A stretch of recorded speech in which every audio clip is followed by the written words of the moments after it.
यह जो श्वास प्रश्वास जो चलता है, यह श्वास प्रश्वास को जानना ही, उसको पहचानना ही, उसको कंट्रोल करना ही साधन है। जैसे हम साधु बोलते हैं, किसी को ऋषि बोलते हैं, महर्षि बोलते हैं, मुनि बोलते हैं, अगर हम केवल संत ही बोलते हैं, लेकिन ऐसा नहीं है। हम किन्हीं को साधु बोलते हैं, किन्हीं को मुनि बोलते हैं, किन्हीं को महर्षि ऋषि बोलते हैं। तो सब यह जो श्वास प्रश्वास जो चल रहा है, इस श्वास प्रश्वास को जो साध लिया उसको हम साधु कहते हैं, और जो इसका रिसर्च किया उसको हम ऋषि कहते हैं, और जो इसका मनन किया उसको हम महर्षि कहते हैं या मुनि कहते हैं। जब बच्चा मातृगर्भ में रहता है तो जोगी रहता है।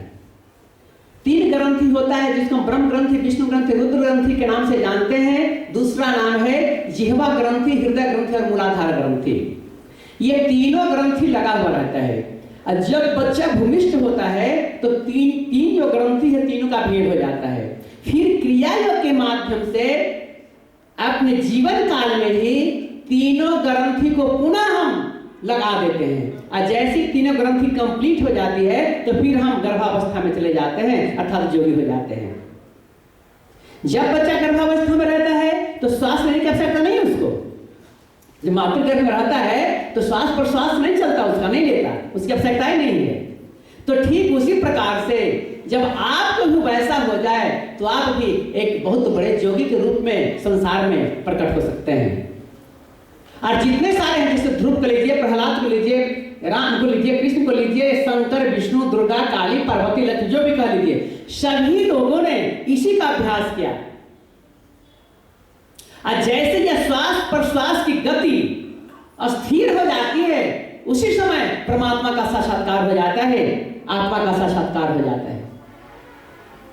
तो सबसे पहले श्वास ग्रंथि का भेदन क्रिया योग के माध्यम से करना पड़ेगा। उसके बाद यह जो संसार में हम आते हैं, हम लोग का जो श्वास है 24 घंटे में 21,600 बार चलता है। ऐसे 24 घंटा की आयु बनेगी। और क्रिया योग का प्रैक्टिस करते करते मात्र 2000 कर देना है। गीता में भगवान कहते हैं कि ब्रह्मा का 1000 दिन का एक दिन होता है, 1000 रात्रि का एक रात होता है। तो 1000 बार श्वास रात में लेना है और 1000 बार श्वास दिन में लेना है, बस। बाकी सबको समाप्त कर देना है क्रिया के प्रैक्टिस से। इसी का नाम है क्रिया योग की प्रावस्था। जब 21,000 ये 600 अजपा को कम करके मात्र 2000 कर देना है, यही प्रैक्टिस है। तो बहुत सारे लोग तो कह लोग विलोम बता रहे हैं कि चलो 12 कर लो, भस्त्रिका कर लो, दिस इज क्रिया योगा। नहीं, क्रिया योग का प्राणायाम सबसे उत्तम प्राणायाम होता है, इसकी कोई आवश्यकता नहीं है। तो बहुत सारे लोग अपनी मर्जी से भी इसको बता रहे हैं, भस्त्रिका है, अनुलोम विलोम है और बहुत सारे चीज बताते हैं, प्रोपर है, तो हम क्या क्या नहीं बताते हैं। और जिनको मालूम नहीं है, जो स्पिरिचुअल जो मार्केट होता है उसके अंदर आ जाते हैं और क्रिया योग समझ कर उसको ग्रहण करते हैं। तो जिनको खुद नहीं हुआ है, दूसरे को कैसे, अगर मेरे को नहीं देखा हुआ था, किसी ने लाया यहाँ काठमांडू, तब आ गए, तो जिसको रास्ता परमात्मा तक का देखा हुआ है, गीता में कहते हैं कि अगर ऐसे गुरु के पास जाओ, बार बार गीता में कृष्ण कहते हैं कि गुरु के पास नहीं जाना है। अर्जुन अगर इस तत्व ज्ञान को प्राप्त करना चाहता है, ब्रह्म ज्ञान को प्राप्त करना चाहता है, परमात्मा को प्राप्त करना चाहता है, तो तुमको तत्वदर्शी गुरु के शरण में जाना होगा। गुरु के शरण में जाने से कम तत्वदर्शी गुरु के शरण में जाना होगा, तभी तुमको तत्व ज्ञान होगा, आत्म साक्षात्कार होगा, परमात्मा का ज्ञान होगा। जय देखिए, जो शास्त्र है, शास्त्र में बहुत सारे, शास्त्र में तो सब कोड वर्ड में लिखा हुआ शब्द है, डिकोडिंग करना हम लोग का काम है। अगर डिकोडिंग करना नहीं आता है तो गलत हो जाता है। अब देखिए, सबसे बड़ी जो मुद्रा है इसके अंदर, खेचरी मुद्रा का नाम आप लोग सुने होंगे, जो किताब वगैरह पढ़ते हैं, बुक वगैरह पढ़ते हैं, उनको भी पता होगा। तो बहुत सारे खेचरी की चर्चा करते हैं, तो मात्र केवल उसके प्रवेश को खेचरी मुद्रा नहीं कहते हैं। खेचरी मुद्रा की सिद्धि हो जाने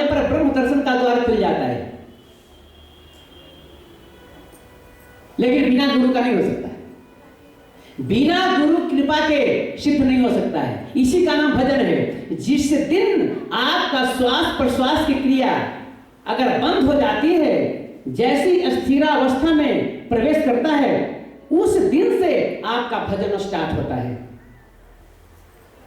पहले भजन नहीं होता है और सभी को ही करना पड़ेगा। चाहे जैसे नदी का धर्म है समुद्र में मिल जाना, ठीक उसी तरह से इस आत्मा का धर्म है परमात्मा में मिल जाना।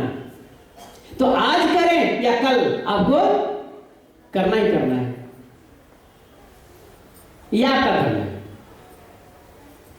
जब हम धर्म कहते हैं, सभी लोग बोलते हैं कि धर्म है, हम भी धार्मिक है, कुछ पूजा पाठ कर लिए, आरती मंगल कर लिए, दीपक दिखा दिए, मंदिर मस्जिद में चले गए, तो हमको लगता है कि हम भी धार्मिक हो गए।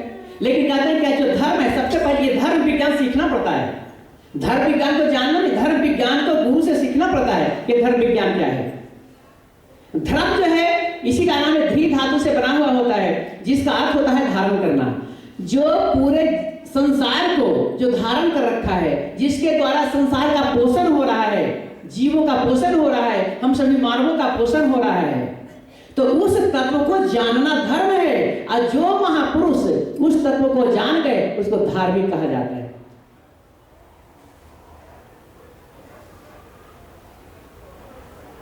और तभी तक, जब तक हम आत्मा को नहीं जानते हैं, आत्मा को नहीं पहचानते हैं, उसका साक्षात्कार जब तक नहीं होता है, तब तक आना जाना पड़ेगा, तब तक आवागमन है। और जिस दिन उसका साक्षात्कार हो गया, जन्म मृत्यु से मुक्त हो जाता है, छूट जाता है जन्म मरण से। तो पूजा का मतलब ही होता है, पा का मतलब होता है मूलाधार, रू का मतलब होता है उठाना, और जा का मतलब होता है बलपूर्वक। मूलाधार को बलपूर्वक उठाने की क्रिया को पूजा कहते हैं। क्रिया योग का प्रैक्टिस करते करते मूलाधारस्थ की सभी शक्तियां चैतन्य हो जाती है और साधक को दृष्टिगोचर हो जाता है। परमात्मा को प्राप्त करने के लिए मन को लटना पड़ता है, आंख को लटना पड़ता है, जिह्वा को लटना पड़ता है, ध्यान को लटना पड़ता है,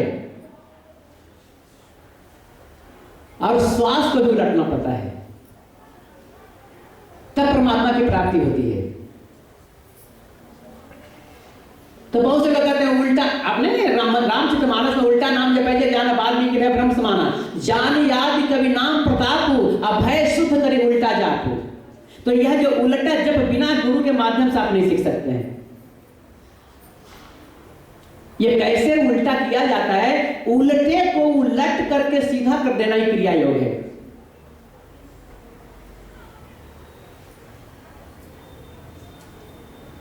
बच्चा भी जो है गर्भावस्था मातृगर्भ में रहता है तो उल्टा ही रहता है, भूमिष्ठ होने के बाद सीधा हो जाता है। अब पुनः हमको उल्टा हो जाना है क्रिया के माध्यम से।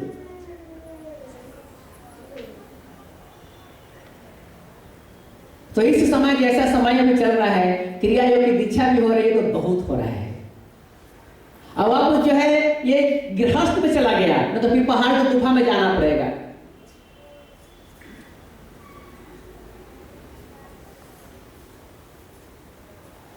तो जब तक उस वक्त के सच्चे गुरु का दर्शन हो जाए और अगर दीक्षा हो जाए तो बेड़ा पार हो जाता है, जन्म मरण से मुक्त हो जाता है। अपने आप को तो जानना है, अपने आप को पहचानना है।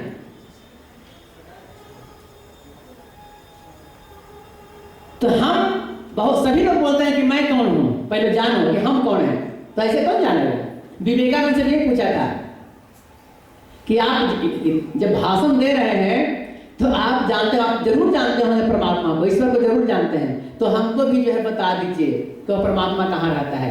विवेकानंद ने कहा कि पहले तुम अपना पता बताओ, एड्रेस बताओ, उसी एड्रेस पर मैं परमात्मा को तुम्हारे पास भेज दूंगा। तो अपना एड्रेस बताता है कि मैं काठमांडू का रहने वाला हूँ, मेरा अमुक नाम है, ये नाम है, यह बताता है कि नहीं तुम अपना पता बताओ। तो बोले मैं अपना ही एड्रेस बता रहा हूँ, तो अपना एड्रेस बताओ। तो ये बार बार अपना नाम बता रहा है, अपना जो स्थान बता रहा है, लेकिन कहते हैं कि नहीं, पहले तुम बताओ कि तुम हो कौन। आज जिस दिन तुम ये बता दो कि तुम कौन हो, ईश्वर तुम्हारे पास होगा, कहीं जाने की आवश्यकता नहीं है। हमारे अंदर वही शक्ति है हम खाना खा रहे हैं, घूम रहे हैं, टहल रहे हैं, आपसे बातचीत कर रहे हैं, संसार के सभी कार्यों को संपन्न कर रहे हैं, लेकिन कभी हम लोग ये नहीं सोचते कि हमारे अंदर कौन ऐसी शक्ति है जो हमको चला रही है, उसको अभी तक जाने नहीं है। इसी को जानना, आत्मा को जानना है, परमात्मा को जानना है। तो गुरु का कार्य है इस शक्ति को एक बार अपने शिष्य को आभास करके दिखा दे। हम पढ़ते हैं, हम लोग का श्लोक पढ़ते हैं, अखंड मंडलाकारम व्याप्तम येन चराचरम तदुपतम दर्शितमेन तस्मै श्री गुरुवे नमः। जो अखंड है, मंडलाकार है, अचर अचर में जो व्याप्त है, इस पद का जो दर्शन करा दे, ऐसे गुरु को नमस्कार है। तो जब तक यह जो तत्व है, इस तत्व को जब तक गुरु दर्शन नहीं कराते दीक्षा के समय में, दिखाते नहीं, तब तक दीक्षा नहीं होती। तो जिनका पूर्व जन्मों का जैसा संस्कार होता है वैसा दर्शन होता है। अगर आप व्हाइट जो है ये पहने हुए हैं, जिनका संस्कार अच्छा है, पवित्र है, स्वच्छ है, तो उनको टाइम नहीं लगता है। उनको थोड़ा सा ही जैसे ही शक्तिपात किया जाता है तो पूरा दृष्टिगोचर होने लग जाता है, दिखाई पड़ने लग जाता है। लेकिन इस तरह का पहने हुए रहेंगे पूर्व जन्मों में तो थोड़ा इस पर ज्यादा टाइम लगता है, ज्यादा पावर लगाना पड़ता है। होगा, ऐसा नहीं कि नहीं होगा, उनको भी होगा। जैसे उजले जो व्हाइट जो कपड़े हैं, इसमें अगर बाहर से अगर छींटे मारते हैं तो दूर से दिखाई पड़ता है, लेकिन इसमें अगर 2 4 में 50 मारते हैं तब पर भी दिखाई नहीं पड़ेगा। तो जो पूर्व जन्मों का जिनका हृदय पवित्र है, शुद्ध है, साफ है, बस गुरु केवल ऐसे ही करते हैं, उसी टाइम में दर्शन हो जाता है, ज्यादा कुछ नहीं करना पड़ता है। पहले लोग 12 वर्ष तक गुरु आश्रम में रहते थे, तब उनका क्रिया योग की एक प्रक्रिया बताई जाती थी। क्रिया योग की जो प्रणाली है बहुत ही सूक्ष्म प्रणाली है। जब तक गुरु के सानिध्य में रहेंगे तब तक जो है इसको सीखा नहीं जा सकता है, जाना नहीं जा सकता है। बहुत सूक्ष्म प्रणालियां हैं इसके अंदर, बहुत सारी क्रिया का मेथड है जो गुरु के सानिध्य में रह करके ही प्राप्त किया जा सकता है, जाना जा सकता है। शीश को चाहिए कि भौरा जैसा होना। जैसे भौरा इस फूल पर बैठ करके रस ग्रहण करता है, तो जिस फूल में ज्यादा रस होता है आराम से बैठकर उसको चूसता है, रस लेता है। ठीक उसी तरह से शीश को भी इसे भावरे की तरह होना चाहिए, यहाँ वहां खोजता फिरे, और जिस फूल पर रस मिल जाए आराम से बैठ। तो मैं ये नहीं कहता गुरु तो सभी जगह पर मिलेंगे, लेकिन गुरु बनाने के बाद क्या डिफरेंस होता है उनके अंदर, उसके बाद आप देखिए। यह किसी भी विशेष संप्रदाय की साधना नहीं है, चाहे जिस भी संप्रदाय के हो, जिस भी मार्ग के हो, सभी व्यक्ति, सभी साधक इसका अभ्यास कर सकते हैं, प्रैक्टिस कर सकते हैं। यह कोई पर्सनल मार्ग या पंथ नहीं है। जितने भी पंथावलंबी हैं, जिस भी मार्ग के हो, सभी लोग क्रिया का प्रैक्टिस कर सकते हैं। ये जनरल पंथ है, जनरल मार्ग है।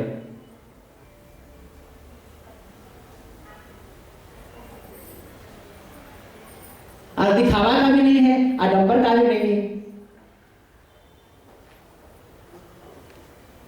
तो जैसे जैसे और संस्कार जब रहता है तो व्यक्ति आ ही जाता है। जब संस्कार रहता है तो इसके अंदर आ ही जाता है, तो खोजता रहता है, ढूंढता रहता है। मेरा कहां घर बिहार में है, इनका घर कहां है, लेकिन कैसे चले गए? गुरु ही शिष्य को चुनता है, गुरु ही शिष्य को खोजता है। शिष्य में कहां क्षमता है कि अपने गुरु को खोज ले। तो जब तक टाइम नहीं होता है तब तक गुरु भी नहीं मिलते हैं और गुरु बुलाते भी नहीं है। और जिस समय टाइम आ जाता है, अगर आपका टाइम आ जाएगा तो गुरु से दर्शन हो जाएगा, गुरु का दर्शन हो जाएगा, गुरु से भेंट हो जाएगी और आपकी दीक्षा संपन्न हो जाएगी। तो पूर्व जन्मों का संस्कार जब उदित हो जाता है, उदय हो जाता है, तो ढूंढता रहता है कि कहां पर मिलेंगे, कहां पर मिलेंगे। मैं जब 2 क्लास में पढ़ता था उसी टाइम से खोजता था।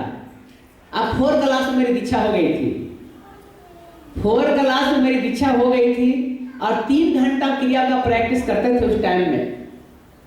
जब मैं 10th में गया तो फिर 11 घंटा, 5.5 घंटे सुबह, 5.5 घंटे शाम। तो गुरु का सानिध्य जैसे जैसे प्राप्त होता है तो 46 ईयर्स जो है मुझे इसमें क्रिया में आए हुए जो है हो चुका है। आपको लगता होगा कि एक बच्चा नहीं लगता है, थोड़े सोचेंगे कि 50, 55, 60 हो गया, थोड़े सोचता है। इसलिए यह जो है अगर आप पूरी तरह से फुल प्रैक्टिस करते हैं क्रिया योग का तो आप युवा बना करके रखेगा, आप कमर को झुकने नहीं देगा, लूट नहीं देगा।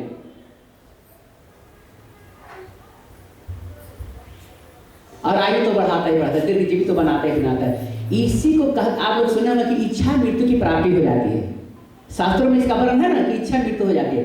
तो ये क्रिया योग के प्रैक्टिस करते करते जब श्वास प्रश्वास की स्थिरावस्था में जब साधक प्रवेश करता है तो धीरे धीरे इसका भी नियम है, इसकी भी संख्या है कि काउंट करके आप अगर इतना अगर समाप्त कर देते हैं तो आप इच्छा मृत्यु की अवस्था में चले जा सकते हैं। इसी पर डिपेंड करता है। तो आज का जो समय है, कोई शिष्य या कोई भक्त या लोग सीखना नहीं चाहते हैं। लोग सोचते हैं कि पूजा का मतलब क्या होता है कि गुरु जी के पास गए, आशीर्वाद दे दीजिए, काम हो गया। नहीं, करना पड़ेगा।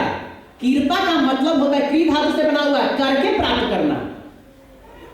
ऐसा नहीं कि हमारे गुरुदेव जी बहुत अच्छे हैं, बहुत पहुंचे हुए हैं तो जाएंगे आशीर्वाद दे देंगे। नहीं, परिश्रम करने के बाद कृपा होती है।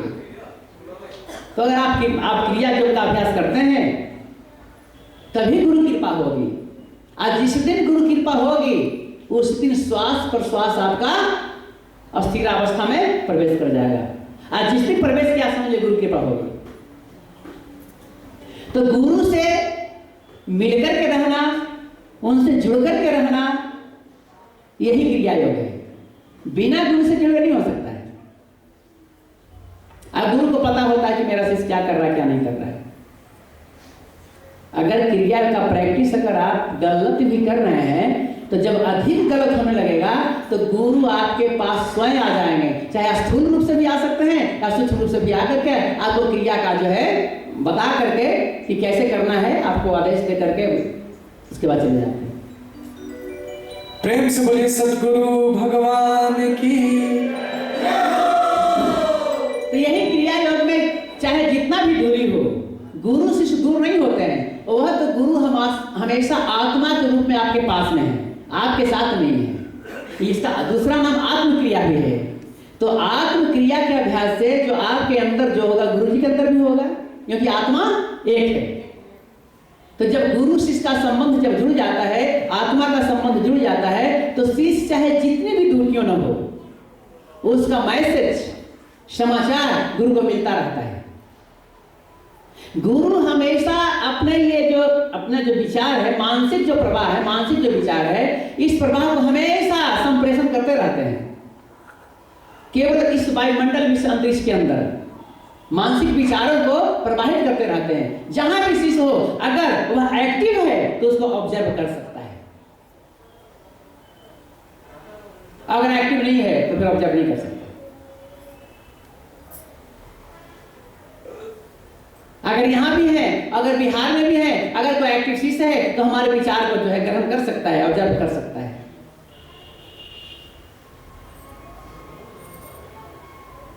इसलिए हम अपने आप को जानना, तो दूसरे को जानने का प्रयास नहीं करना है, पहले अपने आप को जानना है।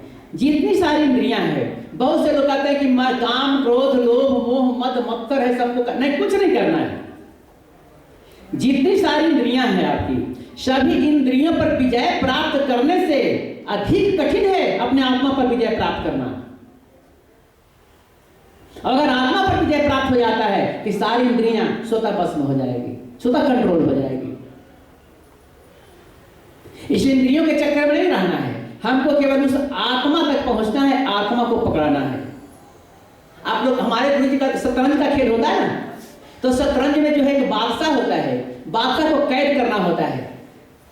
तो बहुत ऐसा होता है कभी कभी कि पूरा का पूरा जो है ये जो उसमें होता है, कोई पिटाता नहीं है, मारा नहीं जाता है, लेकिन बादशाह कैद हो जाता है। कभी कभी पूरा समाप्त हो जाता है, उसके बाद भी बादशाह कैद नहीं होता है। तो सब कुछ रहने दीजिए, जितना भी तरह का विकार है, अवगुण है, दुर्गुण है, सबको इसके अंदर रहने दीजिए। केवल क्रिया का प्रैक्टिस करते रहिए। प्रैक्टिस करते करते जितना भी पोल्यूशन है सब रिलीज हो जाएगा और वह आत्मा का साक्षात्कार हो जाएगा।